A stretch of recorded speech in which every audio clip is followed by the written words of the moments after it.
A paz do Senhor, amados, voltamos para mais uma leitura diária da Bíblia, livro de 1 Samuel, capítulo 13. Guerra entre os israelitas e os filisteus. Um ano tinha estado Saul em seu reinado, e o segundo ano reinou sobre Israel. Então Saul escolheu para si 3.000 de Israel, e estavam com Saul 2.000 de Miquimás, e na montanha de Betel, e 1.000 estavam com Jonatas em Gibeá, de Benjamim, e despediu o resto do povo, cada um para sua casa. E Jonatas feriu a guarnição dos filisteus que estava em Geba, o que os filisteus ouviram, pelo que Saul tocou a trombeta por toda a terra, dizendo: Ouçam os hebreus.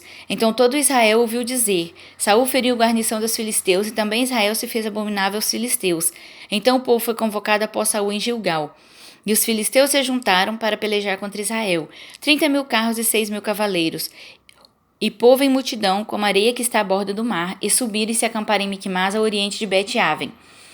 Vendo, pois, os homens de Israel que estavam em angústia, porque o povo estava apertado, o povo se escondeu pelas cavernas, pelos espinhais e pelos penhascos, e pelas fortificações e pelas covas. E os hebreus passaram ao Jordão para a terra de Gade e Gileade, e estando Saul em Gilgal, todo o povo veio atrás dele, tremendo. Saul oferece sacrifício e Samuel reprova-o. E esperou 7 dias até o tempo que Samuel determinara. Não vindo, porém, Samuel a Gilgal, o povo se espalhava dele. Então disse Saul: Trazei-me aqui um holocausto e ofertas pacíficas, e ofereceu o holocausto.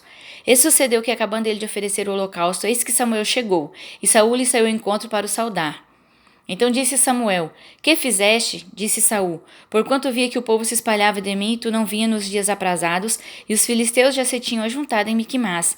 Eu disse: Agora descerão os filisteus sobre mim a Gilgal, e ainda a face do Senhor não orei, e violentei-me e ofereci holocausto.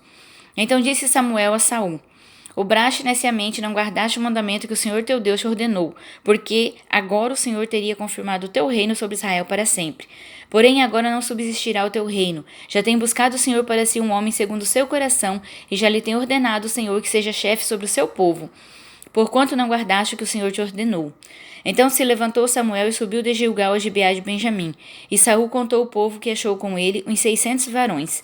E Saul e Jonatas, seu filho, e o povo que se achou com eles ficaram em Gilgal. Ficaram em Gibeá de Benjamim, porém os filisteus se acamparam em Miquimás. E os destruidores saíram do campo dos filisteus em 3 companhias. Uma das companhias voltou pelo caminho de Ofra, terra de Sual. Outra companhia voltou pelo caminho de Bet-Horon. E a outra companhia voltou pelo caminho do termo que olha para o vale Zeboim, contra o deserto. E em toda a terra de Israel nenhum ferreiro se achava, porque os filisteus tinham dito, para que os hebreus não façam espada nem lança. Pelo que todo Israel tinha que descer aos filisteus para molar cada um a sua relha, e a sua enxada, e o seu machado e o seu sacho. Tinham, porém, limas adentadas para os seus sachos, e para as suas enxadas, e para as forquilhas de 3 dentes, e para os machados, e para consertar as arguilhadas. E sucedeu que no dia da peleja se não achou nem espada nem lança na mão de todo o povo que estava com Saul e com Jonatas. Porém acharam-se com Saul e com Jonatas seu filho. E saiu a guarnição dos filisteus ao caminho de Miquimás. Capítulo 14. A vitória de Jonatas sobre os filisteus.